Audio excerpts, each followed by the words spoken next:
শ্ৰদ্ধাৰ শিক্ষাগুৰুসকল, এই অক্টোবৰ মাহত প্ৰাতঃসভাৰ ওপৰত এটা অৰ্ডাৰ আহিছে। সেই অৰ্ডাৰটোৰ পেৰাগ্ৰাফ বাই পেৰাগ্ৰাফ থুলমূল কথাখিনিনো কি মই আপোনালোকৰ লগত শ্বেয়াৰ কৰিব ওলাইছোঁ। ভিডিঅ'টো শেষলৈকে চাই থাকিব আৰু ভাল লাগিলে ছাবস্ক্ৰাইব কৰিব চেনেলটো আৰু শ্বেয়াৰ কৰিব।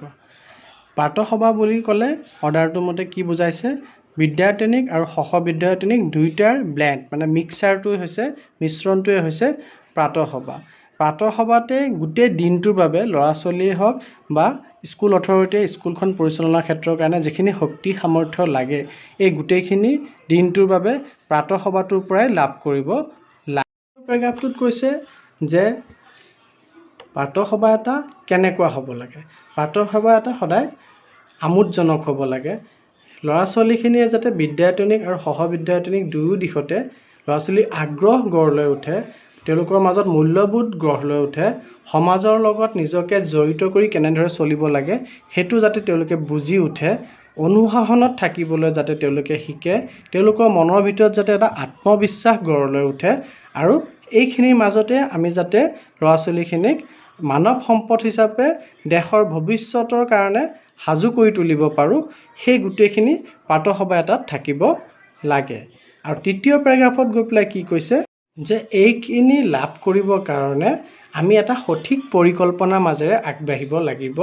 আমি নিৰ্দিষ্ট সময় 15 মিনিট 20 মিনিট যিমান সময় হওক বান্ধি লৈ এটা প্লেনিঙৰ মাজেদি গৈ পেলাই ছাত্ৰ ছাত্ৰীৰ বয়স অনুপাতে কোনটো কেটেগৰী ছাত্ৰ ছাত্ৰীয়ে কোনখিনি প্ৰগ্ৰামত ভাগ ল'ব পাৰিব সেই গোটেইখিনি এটা প্ৰি প্লেনিং কৰি পেলাই যাতে মেক্সিমাম ষ্টুডেণ্টে এই প্ৰাতঃসভাৰ কাৰ্যসূচীখিনিত ভাগ ল'ব পাৰে।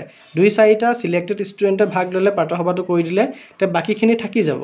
সেইকাৰণে মেক্সিমামে পাৰ্ট ল'ব পৰাকৈ কি ব্যৱস্থাৰে আগবাঢ়িলে, কি পৰিকল্পনাৰে আগবাঢ়িলে আমাৰ প্ৰাতঃসভাটো ছাকচেছফুল হ'ব সেইখিনিৰ ওপৰত আমি আগতেই বহি লৈ পেলাই পৰিকল্পনা এটা কৰি ল'ব লাগে। আৰু প্ৰাতঃসভাত আমি কি কাম কৰিব পাৰোঁ আগতে এইখিনি বস্তু আমাক দি থোৱাই আছে, তাৰে কিছুমান কাম আমি অন্তৰ্ভুক্ত কৰিব পাৰোঁ বুলি সেই অৰ্ডাৰটোত উল্লেখ কৰি দিছে। সেই কামবোৰৰ ভিতৰত প্ৰথম কামটো দিছে থট অফ দ্য ডে মানে দিনটোৰ চিন্তা।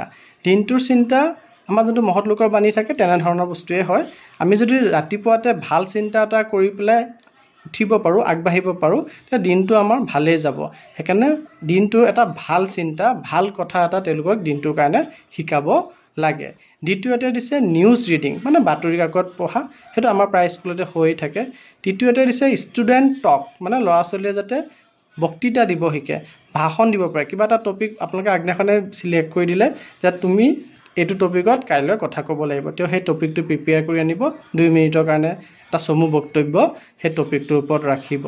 তাৰপিছত দিছে ভকেবুলাৰী টেষ্ট শব্দৰ জ্ঞান মানে তেওঁলোকে কিমান শব্দ জানে, কিমানকেইটা ইংলিছত শব্দ, অসমীয়াত শব্দ কিমানখিনি আয়ত্ব কৰিব পাৰিছে তাৰ এটা পৰীক্ষা আমি মৰ্ণিং এছেম্বলিতে ল'ব পাৰোঁ। তাৰপিছত দিছে কুইজ আমাৰ পাতেই জেনেৰেলি ভাৰতৰ প্ৰধানমন্ত্ৰী কোন, অমুক কোন তমুক কোন, এইটো কি সেইটো কি, আমি কুইজ আমি মৰ্ণিং এছেম্বলিত কৰোঁৱেই।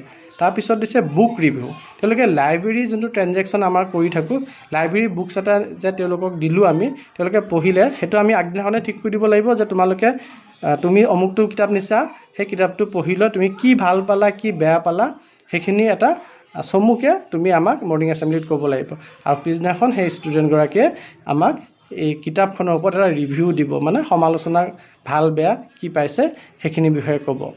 আৰু এটা টপিক দিছে যে টক অন ছ'চিয়েল ইছ্যুজ বা ছ'চিয়েল ইভেণ্টছ মানে সামাজিক যিবিলাক ইছ্যু আছে মানে কিছুমান আমাৰ সামাজিকভাৱে কেইটামান সমস্যা বা ভাল বেয়া সেইখিনি বা সামাজিক কিছুমান অনুষ্ঠান প্ৰতিষ্ঠানৰ বিষয়ে প্ৰগ্ৰামৰ বিষয়ে তেওঁলোকক যেতিয়া আহি থকা অনুষ্ঠান এটা বা বৰ্তমান চলি থকা এটা সমস্যাৰ বিষয়ে তেওঁলোকক আগতীয়াকৈ দি দিব লাগে আৰু সেইটোৰ ওপৰত তেওঁ পিছদিনাখন কি কৰিব ষ্টুডেণ্টে বক্তব্য ৰাখিব। এই প্ৰগ্ৰামখিনি ইনক্লুড কৰিব দিছে আৰু আমাৰ যিখিনি চলি আহি আছে সেইখিনিতো ঠিকে আছে, এইখিনি থাকিব, এইখিনি আপোনালোকে যদি পাৰে ইনক্লুড কৰিব।